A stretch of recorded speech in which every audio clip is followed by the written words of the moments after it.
with Herbert G. Smith, who was in B Company of the 56th Armored Infantry Battalion.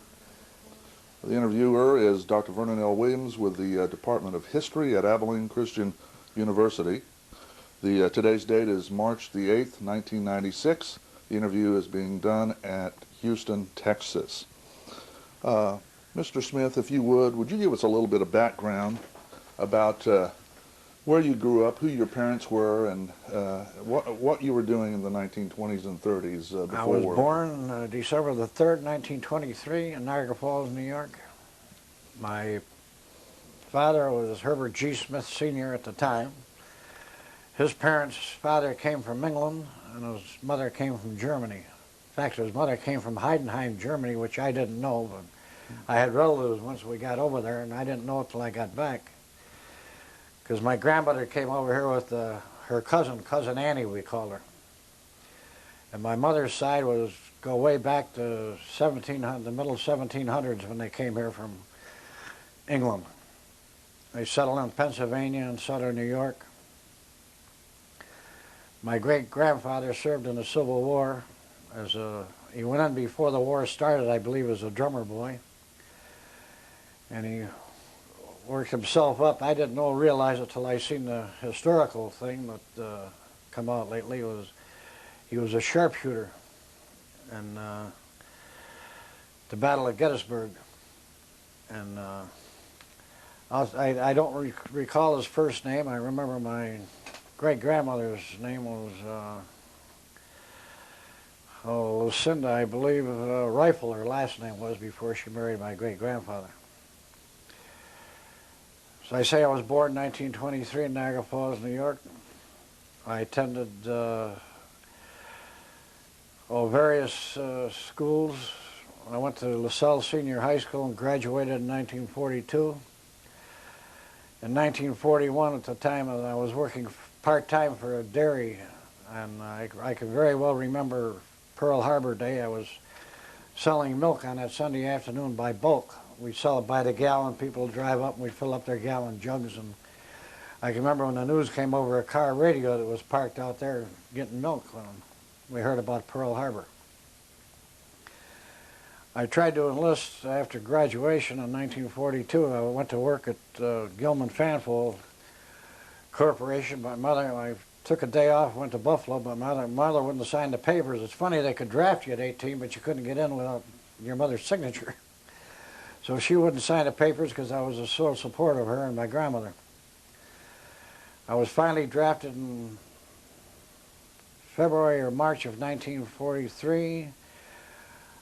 I went to Fort Niagara. From there we transferred to Camp Davis, North Carolina, where I served for almost 2 years in the anti-aircraft, 117th Anti-Aircraft Artillery Battalion. I attained the rank of T5. They broke the outfit up eventually, and I went to Long Island, and we were stationed there for about 6 months.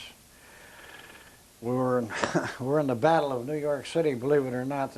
We took over residences at Far Rockaway and set up our anti-aircraft artillery guns on the boardwalk, because there was supposed to be a buzz bomb attack off of submarines from the Germans. And so we stayed there for about 2 weeks, living in people's homes. And finally, when the warning was over, we went back, and finally they broke the outfit up, and I went to Fort Jackson, South Carolina, where I took basic infantry training over again. And from there they shipped us overseas and on a Liberty ship, and we landed at Le Havre, and got off there and went by train to a repo depot someplace in France. Was there for about 2 weeks, I believe, and issued all new equipment. And then I was assigned to the 12th Armored Division. They took us by 2.5-ton truck motorcade in the middle of the night, someplace through the Vosges Mountains, I guess, because you could see the mountains up in the background, and delivered us to the 12th Armored in the middle of the night. I was assigned to the first squad of the 1st Platoon of B Company, 56th Armored Infantry Battalion, 12th Armored Division. And I served with them till the end of the war, until about 3 weeks after the war was over. I was transferred to division headquarters. By request, they needed somebody up there that could run a mimeograph machine, and my MO said I was a printer, so they decided that I could run a mimeograph machine, so I was transferred up there. Do you remember the night you arrived at B Company? Do you remember what the company was doing at the time? Oh, when I arrived with B Company, it was the middle of the night. Of course, they dropped certain groups of 4 or 5 of us off at different places, with different companies and different squads, different platoons, I guess. And we went to some big German house that was in there, and the guys all greeted us, and they'd captured a German warehouse full of liquor or something. They had all kinds of different booze. So I proceeded to take a sip out of each one of the bottles, and I remember Charlie, Boston Charlie we called him, he was quite a character. Him and I finished off a bottle of German whiskey, which wasn't too good. And the next morning I was assigned, I had my stripes as a radio operator, so the lieutenant, I was kind of late getting down there, and he was kind of teed off at me the next morning. But he assigned me to be the radio operator for the platoon. And I managed to hang out of that till the end of the war. Our first day, they told us when we were going to the 12th Armored, we'd be in the 12th Armored Division. We wouldn't have to do any walking, but the first 5 or 7 days, we never saw the half-tracks. All we did was walk. I can remember some of the days very, very, very well. I don't know how much you want me to get into it, but... as detailed as you can remember. Well, I can remember the one day very good. We were stopped in, it's probably about the 2nd or maybe the 5th day. We're in an armored column. We were about the 4th or 5th track back, and we were stopped because they were trying to clear a minefield ahead of us in the road. There was an old winding German road, dirt road, with banks up on the right, and all of a sudden this Jeep come by on the left-hand side with a lieutenant, and I guess he was a lieutenant, and his driver, and we told him that don't go any farther because there's mines up ahead, but he said he just went right on, and all of a sudden you hear the blast about 100 yards ahead of us, and that Jeep went up in the air and threw it into the ditch.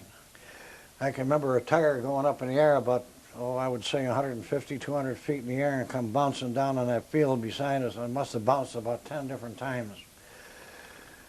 And from there on, my sergeant was Sergeant Roth. He was up for the Congressional Medal of Honor. Unfortunately, he didn't get it, but we turned to the right, and the column was, we were held up again, and so Sergeant Roth got out of the, by that time I'd come pretty well acquainted with him. He was quite a character. And he wanted to find out what was holding the column up, so he got out of the track and he walked. We told him not to go up there. They'll straighten it out, but an armored column is not supposed to be stationary because they're subject to bombs or mortar fire, artillery fire, or whatever you have. So he went up to find out what was going on. And while I was up there, he got shot. I took part of his head off, and I remember him coming by the track. And he raised his head up as he went by us, but we found out later that he died the next day in field hospital. It was quite a day. From there on, we backed up and got out of the tracks, and I can remember the guys in my squad was Ben Brasher. There was Boston Charlie. I can't remember his last name. There was a guy named Nick from...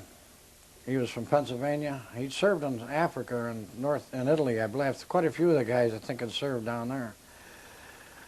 Of course, there was Sergeant Roth that got killed, Ben Brasher, Art Wagonek. I've corresponded with those two lately. And a kid named Brownie from Penn Yan, New York. I remember him because he got hit that day and he got hit in the arm, and we told him he had a $1 million wound. Come to find out later, I just found out from Art Wagonek that he eventually lost the arm, but he got sent back home, so he didn't have to worry about anything else. And I can continue on for the day, but if you want. So. Yeah.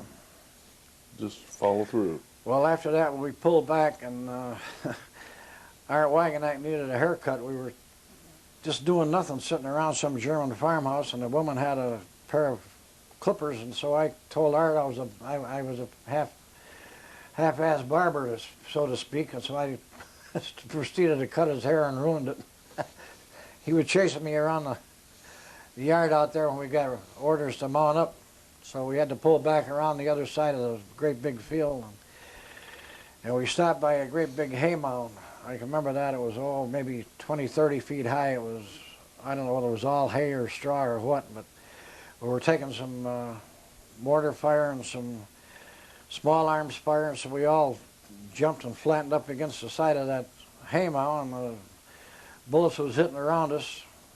So we decided that wasn't the place to be, so I happened to be next to Nick, the kid from Pennsylvania, and him and I darted around to the right, and there was a German L trench on the side. So he drove into that, and I dove in on top of him.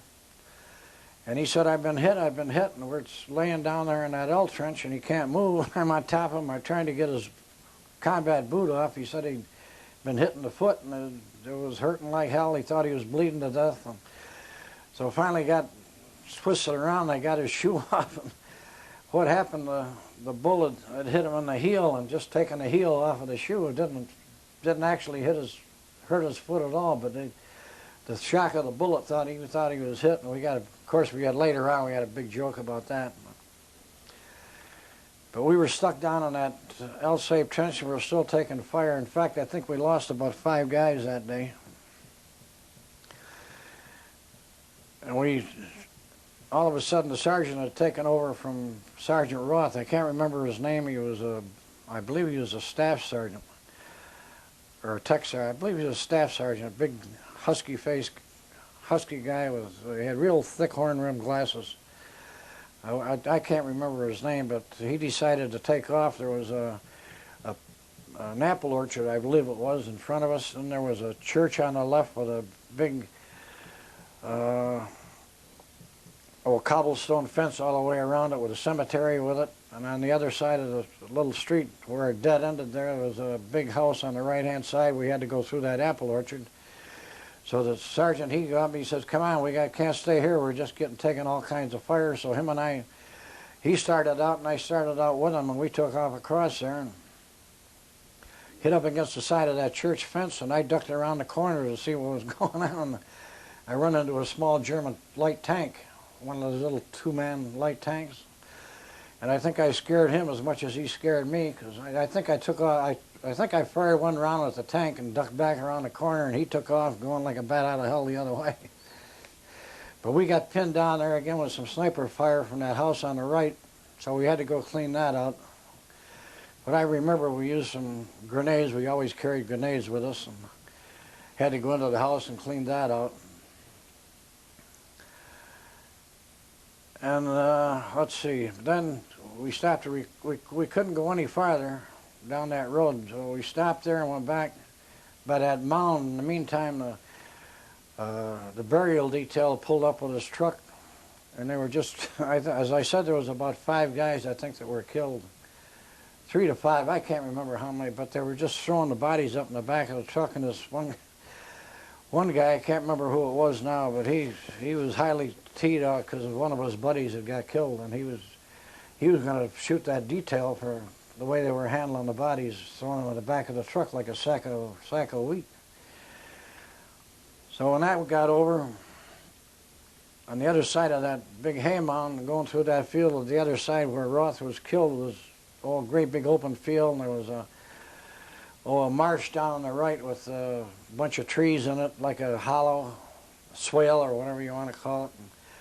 And we had one of our tanks was up there, and he just pulled up on the thing, and we were up behind him, and all of a sudden this German 88 shell hit the tank and spun it around and knocked the tread off, and the guys were peeling out, and they got hit with a second shell, and that's when was standing too close to the tank, and I still have trouble with my hearing because of that. But we finally jumped down into the ditch below there, and we started out, and that's where Brownie got hit in the arm, and they sent him back.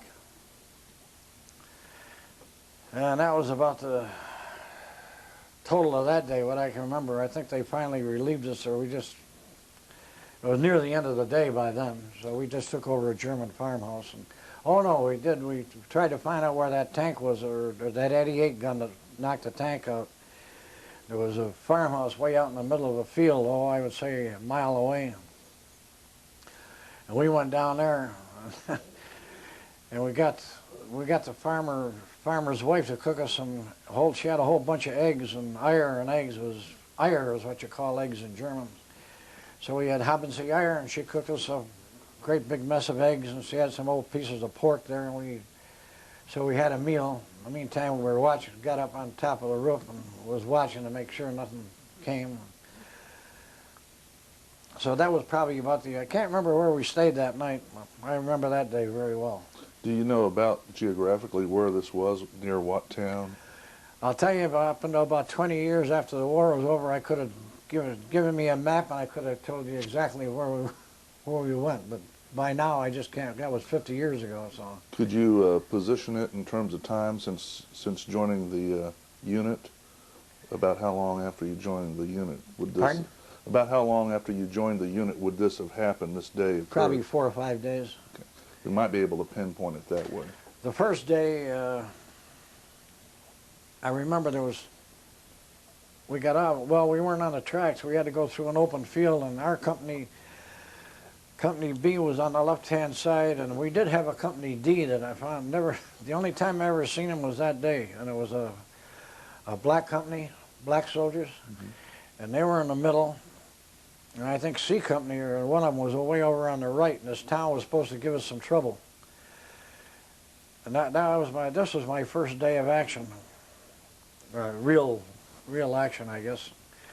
So we just walked through this great big field there was a small creek on the left with a bunch of woods over there. And there was a German laying there. He'd been wounded with some artillery fire or something.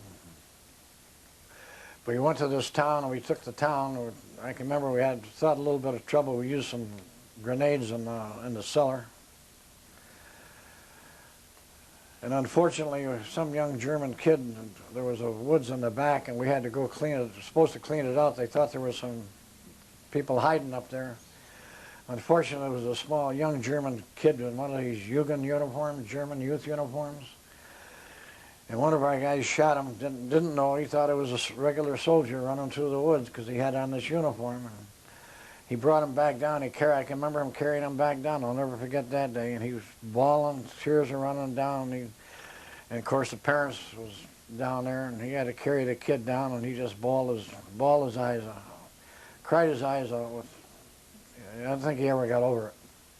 You know who this was? No, I think I might know, but I don't want. I'm trying not to remember who it was. Yeah. I'm sure he's trying to forget it, and so am I. There was one more incident after the war that I'm trying to forget too, where we were sitting around playing poker. The war had been over about 5 days, and we're 7 of us sitting around playing poker, 7-card stud. And this one fellow was sitting next to us, and he'd gotten a German Luger that he got, and he was cleaning it. And this other kid was sitting over there doing nothing. And the guy was cleaning the gun, and it went off and hit the fellow on the leg. It was nothing but a flesh wound, but he went right into shock. We covered him with blankets and tried to rush him to the hospital, but it didn't do any good. The shock is what killed him. It wasn't the bullet wound or the bleeding to death or anything, but the shock killed him, and this was about 5 days after the war was over. And I can remember the lieutenant coming up, and he said, "This is the hardest letter I ever have to write." And he didn't know how he was going to word it, that he had to write back home to his parents of how the kid was killed, and 5 days after the war was over. So I remember that very well. That's 2 very instances I remember that I'd like to forget, but somehow you don't forget those instances. Are there any officers in the 56 that made an impression on you, that officers and or maybe other... No, I can't remember the officers. I'll tell you, in our particular platoon, when I first got there, the officer, I think he was the first lieutenant. I have no idea what his name was. I think he just got out of the hospital. I think it was about his first day back.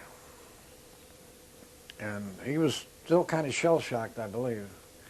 And he let Roth, that's, Lieutenant is supposed to lead the platoon, but Roth, Roth just took over, and he took command, and he led the platoon wherever we were going. He was the bravest guy I've ever seen.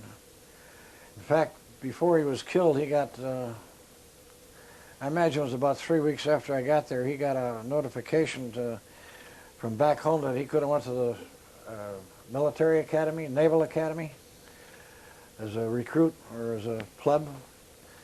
And he said he'd wait till after the war was over. They would have flown him right back that day if he'd have, but he wouldn't go, and then he got killed. But no, Sergeant Roth was the one that impressed me more than anybody that I ran. Remember what his first name was? Marvin. Marvin? Marvin Roth.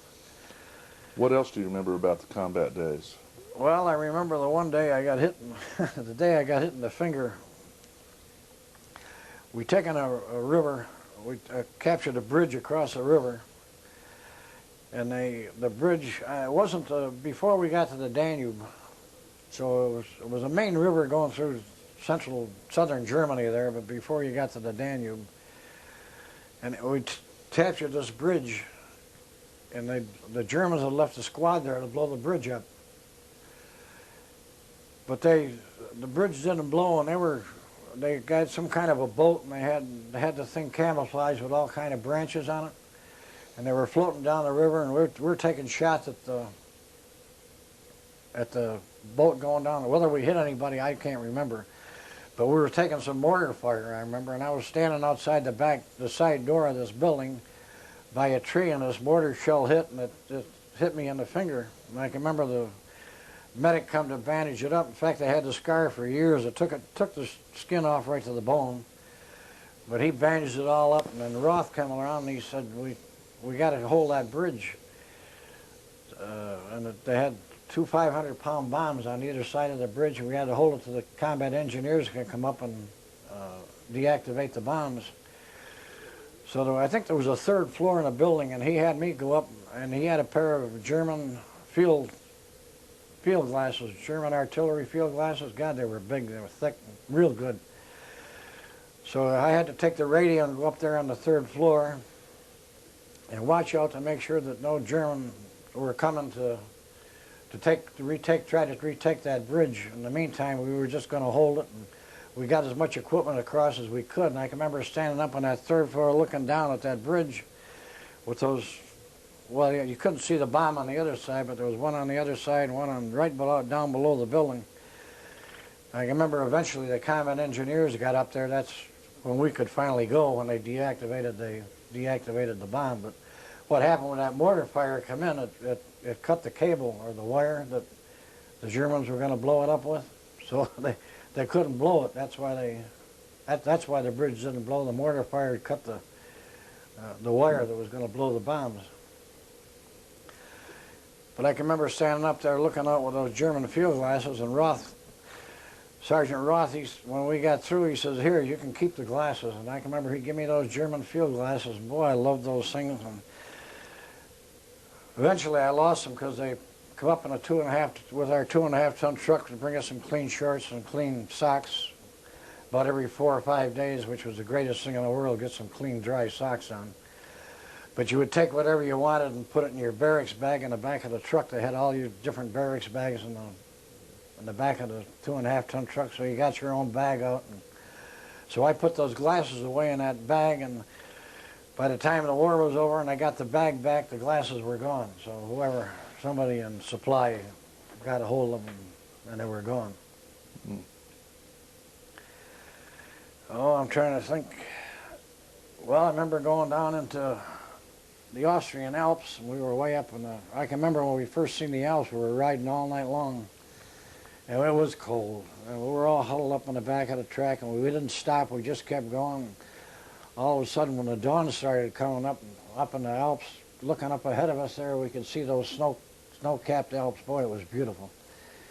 We got up there somewhere near Berchtesgaden. I don't know who took Berchtesgaden, I have no idea, but I can remember this one particular day we captured in this one little town, there was a whole bunch of German civilians, and a whole bunch of German officers, and So they put us to guard him. And I can remember this one guy, he had a German civilian, had a black overcoat on and a hat. And normally they put them off in groups of 4 or 5 Germans and a couple of guys guarding them. But this one guy that they had me guard, Lieutenant, only because I guess I had the corporal stripes on, he says, he give me somebody else, I don't know who it was, whether it was Brasher or somebody from the squad.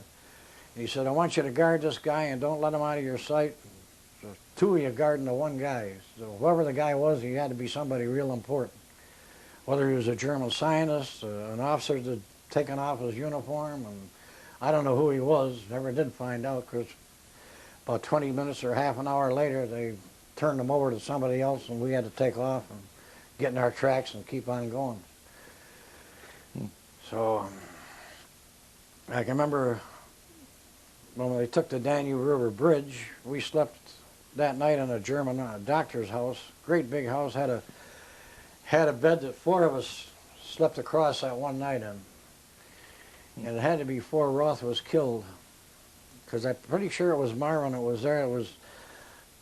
They had some beautiful wine glasses there, and he was biting them off and chewing them up like he was swallowing them. And of course, a magician can do it. And, he learned a trick someplace. I don't know where he learned it, but he chewed up these wine glasses, and I can remember him. Next day we took off, and well, we crossed the Danube River that next morning, and we were going down, and we seen a cloud of dust coming down this German road right on the other side of it was a dirt road on the other side of the Danube, and we were going down that German. We were riding the tanks. They put us on the back of these tanks, and that's something you didn't want to do, because the artillery would zero in on the tanks, and so you were like a dead duck. But we were riding the backs of these tanks, and I seen this way up ahead of us was this column coming down. You could see the dust was rising. We thought it was a German column coming. It turned out it was a 92nd Recon.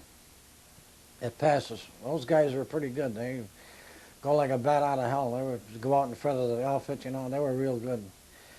But we started taking some mortar fire right after they passed from the fields out there. And so we jumped off the tracks, and I can remember the lieutenant was back with us on about the 3rd tank, and Roth was still riding. Yeah, Roth was still with us because he was riding the 1st tank. We jumped off and got in that field and tried to find out where the mortar fire was coming from. And I remember this one kid got hit in the leg. I guess it was a mortar shell that must have hit him, because he was laying there and he calling for help, and I tried to help him, and I cut his pant leg open.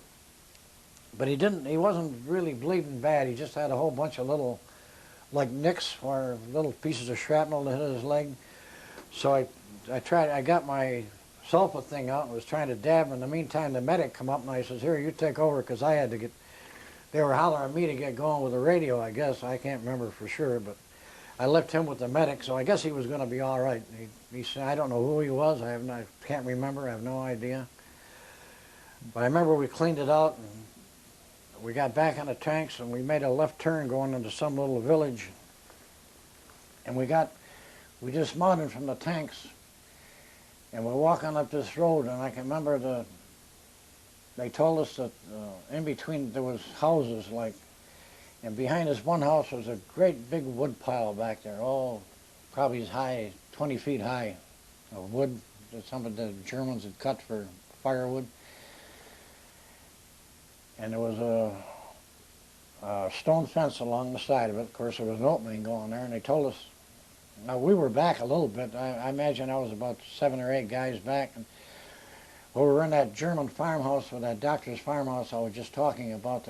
We got 3 new recruits, I believe they were and they came from England. They were from, the non-combative forces over there, and all of a sudden we needed replacements, so they just sent them up to us, and we got them. And this one poor guy was right behind me, and I can remember ducking down and running past this thing, and this guy was behind me, and he was just looking around, and he took a bullet right through the helmet, and I can remember he just fell behind me and went right straight through his helmet, and right out the other side. So a steel helmet was no good for a direct hit.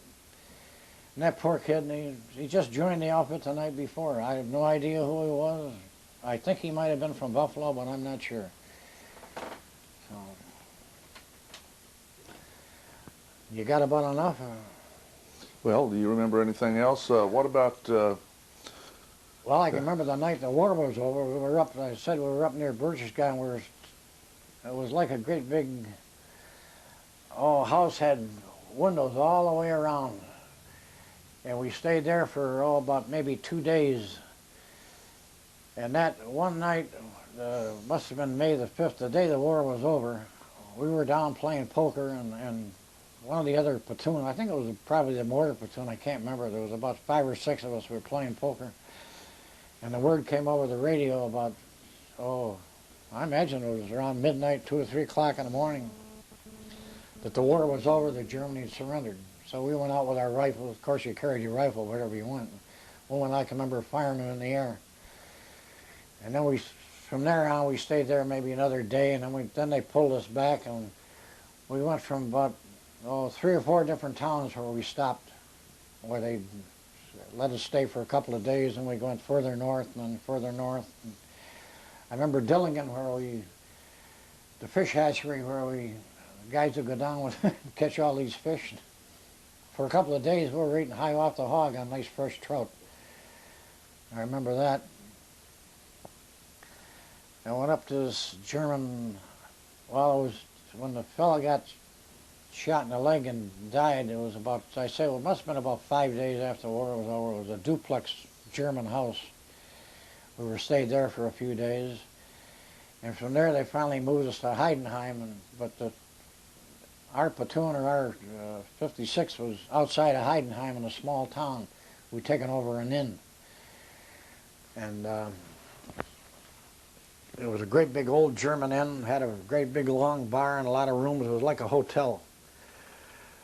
And one of the fellows in our outfit had captured a German payroll. So we took a 2.5-ton truck and went down to the Ulm with all this German marks. And there was a brewery down there in Ulm, and we got a couple of kegs of beer, brought it back and set it up on the bar back there. We were having a ball. Of course, the war was over by then. And we were getting eggs, and so we were living pretty good. And then some lieutenant come over, and he wanted to start a newspaper for the 56th. I don't remember who he was. I think he was a first lieutenant. And he looked up my MO, and he seen that I was a printer apprentice. And there was another guy there, I don't remember who he was, but he was a pressman apprentice. So this lieutenant decided, evidently he went to journalism school someplace for a couple of years or a year, and he was going to start a newspaper. So it was a little tiny, in this little town, there was a little tiny German job shop, and he wanted to print a newspaper out of that, and he took us down there. And of course, all the metal was pretty well gone. There wasn't enough type left in that thing to set it. You couldn't hardly set a business card, let alone. And it was all in German type anyway, in German script type mostly. So then he took us. He still didn't want to give up. He took us down one day and went down to Ulm. They had a big newspaper there where they had the linotype machines and everything. And he walked in there, and I think he got himself in trouble because he was just going to take over that whole newspaper and he was going to run a paper right out of there. Because we had the Stars and Stripes, and he was going to try to compete with the Stars and Stripes. But that didn't pan out. And shortly after that, they come and got me from division headquarters and transferred me up there. I had another thought in my mind, something about when I got the newspaper. Was it about the money? Pardon? Was it some more about the money that they had? No, I don't know whatever happened. I think they went down a couple of times and got some beer. But I remember the one thing that the German women wanted most of all was soap. They didn't even care about food that much, but they wanted soap. They wanted to wash their clothes, and they didn't have any soap. That was the greatest thing you could give them was soap. So let me see. Something else happened there, and I can't remember what it was now.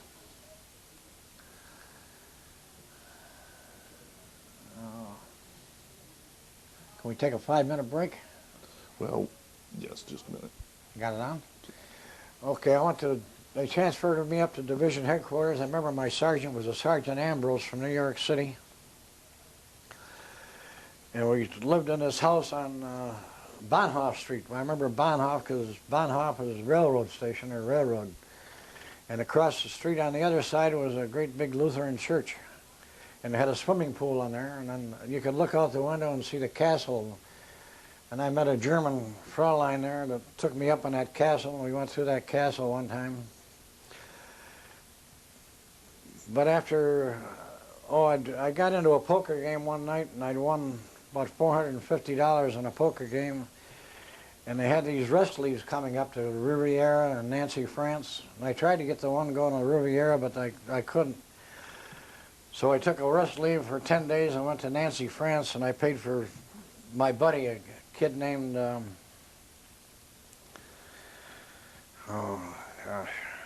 Hippensteel, his name was. He played in the Philadelphia Philharmonic Orchestra. His father was part of the orchestra, and he was just breaking in with it, and he played a few times with him. I don't know whatever happened to him because we went to Nancy, France, and came back. I won some more money on the train, by the way, coming back. We got off at Strasbourg and took the trucks from Strasbourg back to camp, back to Heidenheim. And we got back there, and I signed up for school in Chauvinham Army University in England. And in the meantime, Hippensteel went to another university someplace in Belgium where they had a music course, advanced music course for the GIs. So he went one way, and I ended up going the other way to Chauvinham Army University in England.